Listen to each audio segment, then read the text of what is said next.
calling is just about the job that you do. No, I think it shapes your whole way of life, really, in every aspect. In the context I'm in, I spend a lot of my time farming, and my calling has shaped my attitude to the way in which I farm, my respect for creation, as well as everything I do interacting with others in the diocese and in other fields as well. Calling isn't just about the job, it's a much broader thing, much deeper and much more fundamental. Calling is about who I am, it's about who I am in God, who God is calling me to be, who God's created me to be. And there's something about the calling to a role or a job says something about the resonance between that role and that fundamental calling of who I am. And so that sense of calling to a role which emerges from the calling to who I am, fitting, if you like, with the shape of the job or the role that I'm being called into. I think it's definitely about the person God's called you to be. I feel like God's calling is on your whole life, not just your vocation. And sometimes as Christians, we can get really fixated with, this is the job God wants me to do, but then not think about our own personal lives and what he's calling you to do there, I guess. What about you? Yeah, I think I completely agree with what you said entirely. And I think also that God can use our career as a way to develop the person God wants us to be. If you know what I mean? Yeah, 100%. A forgery path of making you the best Christian in a sense. Definitely. Okay. Calling is definitely not just about the job you do. I think the trouble is when we are used to working, we confuse our identity with our role. And that becomes a real issue, for instance, when you come to retire. Myself, my wife and I, we went travelling for a year, and I spent a year shedding the idea that I was a chief finance officer, and I started to understand, or sought to understand who I was. And fundamentally, the biggest thing was I realised I'm loved by God, and that was the crux of who I am.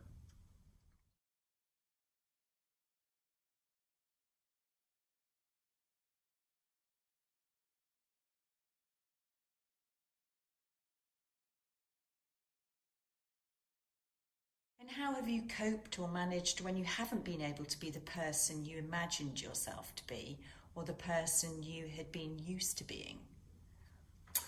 Well, as you may not know, I've got a muscle wasting disease, and the things I imagined I'd do in my retirement 2 years ago, certainly 3 years ago, are nothing like what we're imagining now. And it's a hard process. Every day I'm having to reassess where I get my value from, who am I, and much like losing my role, my work title, I've also kind of lost my body title as well. And I just have to keep remembering that God is faithful. There's a chorus that talks about all my life you have been faithful. And at the moment, that's the most significant thing I keep singing in my life. Well, my life hasn't followed the career path that I thought I was going to follow, but I'm really comfortable with that. My priorities changed when I felt called to do this type of work, and I think probably when I realised that the success or failure of business or whatever work I was doing didn't measure me in terms of a person, that was like a big weight off my shoulders. And if I work and do things to please God and shift my priorities in that way, then I'm very comfortable with that, and that makes quite a difference. It doesn't mean that I work less hard in what I'm trying to do, but it's just that my priorities have changed. There's something here about being true to who I am in God and not losing sight of that. And that's very easy to do. I know if the circumstances are particularly difficult or seem to be squeezing in a different direction, so that in a sense the shape that I am is being pushed out of true. And we all find ourselves in those kind of situations at different times, don't we? and they can be really hard, whether it's a task which is particularly challenging, or a time of illness, or the expectations of others.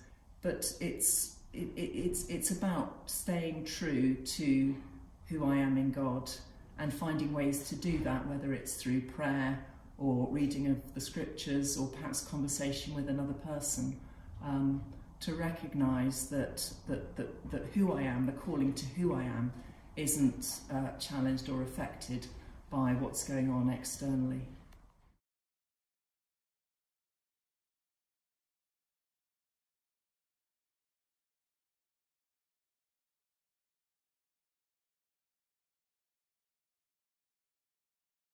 And if you could speak to your 14-year-old self, what might you say to him about understanding the person you're called to be? My 14-year-old self was all over the place. I think I spent a lot of time growing up always thinking, well, when I leave school, when I leave college, then such and such will happen. Oh, when I get a job, then I'll be able to. When I meet someone, then I'll. And I was always living for the next thing. And I think for me, I wish someone had said, live for now, and don't waste the time now, because it's all building for the future anyway. For me, in terms of calling, in terms of things to do, first and foremost, God created us to be human beings and not human doings. And I heard that phrase a few years ago, and it amused me, but I think there's a lot of spiritual truth behind it as well. But for me, as a non-clergy type person, I had to realise that calling, and even spiritual calling, is so much more than just ministry of the word and ministry of the sacraments or anything like that. It can be serving tables in a restaurant. It's what God's gifted you to do, and what he basically says, I'll have to count one day for how did I use the talents he gave me. And if I've done all right, then I've fulfilled my calling. I think I tell them to relax a bit. With hindsight, it's lovely to look back and see that each stage of my life journey has had a purpose. And I'm convinced that God uses us, uses our life experiences to form us and to develop us later in life. So I'd probably be a bit more relaxed about the world ahead of me than I was then. Gosh, what would I say to my 14-year-old self about calling? I'm not sure I want to remember myself at 14, to be quite honest. A great deal of uncertainty and probably not much confidence. So I think one of the things I really want to say is to have confidence in who you are. Love yourself, God does, and don't compare yourself to others, because God doesn't. And to remember that you're precious and you've nothing to prove. I think the other thing probably I'd want to say is you don't need to feel that you've got life mapped out. And even if you did, it won't turn out the way you thought it would anyway. So stay close to God, try to get to know God better, let God love you and shape you. And funnily enough, several decades later, you'll still be allowing that to happen, and the process will be continuing.